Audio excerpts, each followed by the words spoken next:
This time, the best of the rest takes us to the new console we got in Nintendo Power's 4th year, the Super Nintendo. With the shift to the top 20, we have a slew of new titles to cover. So many, we're splitting the 15 titles we have this time into 2 parts. So this time we're covering the first 7 titles, and I may admit we may be front-loading things this time in terms of quality. First up is SimCity. Of all the games I've covered thus far in Best of the Rest, and all the ones I'm covering this issue, this game, more than any other, deserved a full-featured article, strategy guide, and possibly even placement as a cover game. SimCity is a game that I really call the ultimate podcast or Spotify and chill or put on an album of music and relax or audiobook or whatever game. It's a game where you can just sit back, relax, build and manage your city while having some other music in the background, and just manage all your various needs of your population. Zoning, mass transit, crime and fire coverage, all that sort of stuff. If you're familiar with SimCity, you know exactly what you're getting into with this game. This is not to say that this version is without problems. This is the original SimCity, not SimCity 2000. And a lot of the problems that this game has are rectified in SimCity 2000. But those problems remain here. In particular, right off the bat, we have problems with power cable and with mass transit. First off, you can't build subways. If you build mass transit, it is rail. It is like above ground, heavy rail. And frankly, it doesn't give you many options to put your rail lines across the road. You can only put any additional type of square as far as across one square of road. Only one square of rail across road, only one square of power line across road, which really puts an unnecessary wrinkle into your urban planning that doesn't exist in real life. Because in order for the rail to be effective for commuting, you have to link it to your squares for your different type of zoning. So, in real life, if you go to San Francisco or look at Portland or New York or Chicago or whatever, their rail transit coexists with streets fairly well. In Portland, you have light rail. In San Francisco, you've got the BART. London has the Tube. New York has its subway. These things exist, and while yes, the game starts in the turn of the century, 19th to 20th century, not 20th to 21st century, by 1869, London already had a underground rail line, had the London Underground, the subway. So it is not unreasonable for your city in the game to have a subway line as well. So basically, the only reason things really exist is for hardware limitations of having the 2 planes of above ground and underground rail lines. But even then, looking at it that way, if you go into Portland, you have light rail cooperating quite nicely with car traffic on similar streets.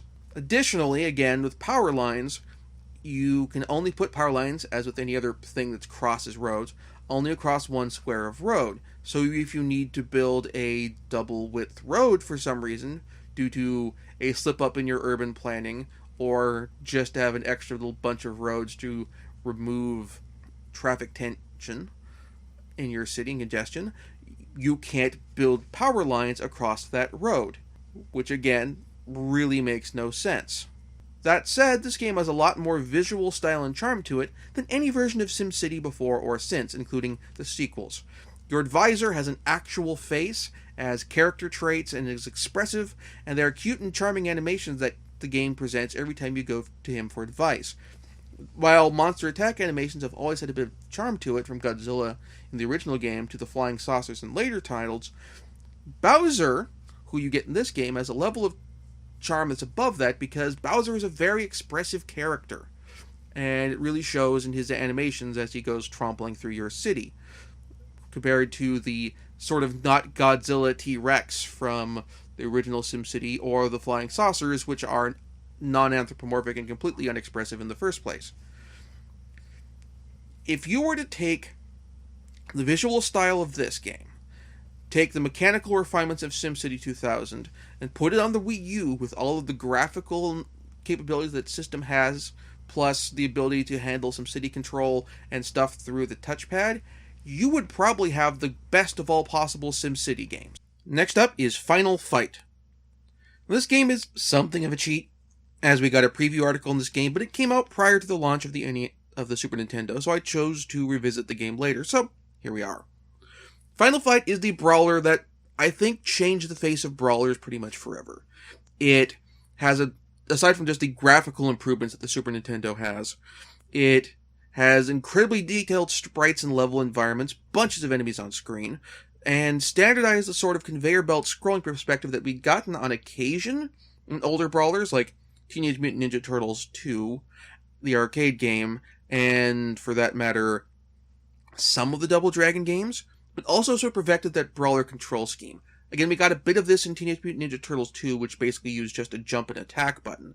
This kind of stepped things up a notch, particularly with using both buttons to do a special attack, which also drained a bit of your health for game balance, which lets you manage the enemies around you while also getting an easy hit in, but not letting you spam it.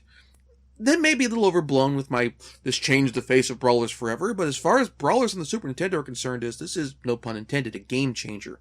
The controls in this game are what I expect for controls with the brawler, and all the characters have a lot of personality in their sprites, both with the protagonists and the antagonists, and the difficulty is almost perfectly balanced. There are two complaints I have with this game. First, the game uses continues, and I've gone up on record as saying in the past, home ports of arcade games shouldn't have continues. If you are playing an arcade machine in the home, you have the power to turn on free play. If I'm playing a home port of an arcade game on a console, if you're trying to bring that game to the home, you should have free play, or at the very least, a number of continues equal to the whatever the MSRP of the game is in quarters, which is effectively infinite anyway. Second, the game is missing Guy, the third fighter. I understand why this is the case. There were storage limitations of the cartridge related to how many characters they could have the information for. That said, each of the three players in the game represented a different playstyle for brawlers. Guy being the fast speedster, Hager being the slower powerhouse, and Cody being the all-rounder in the middle. You drop Guy, you're dropping one of the three different sort of playstyles people have with brawlers, which creates an imbalanced equation. They did later put out Final Fight Guy, which had him in there instead.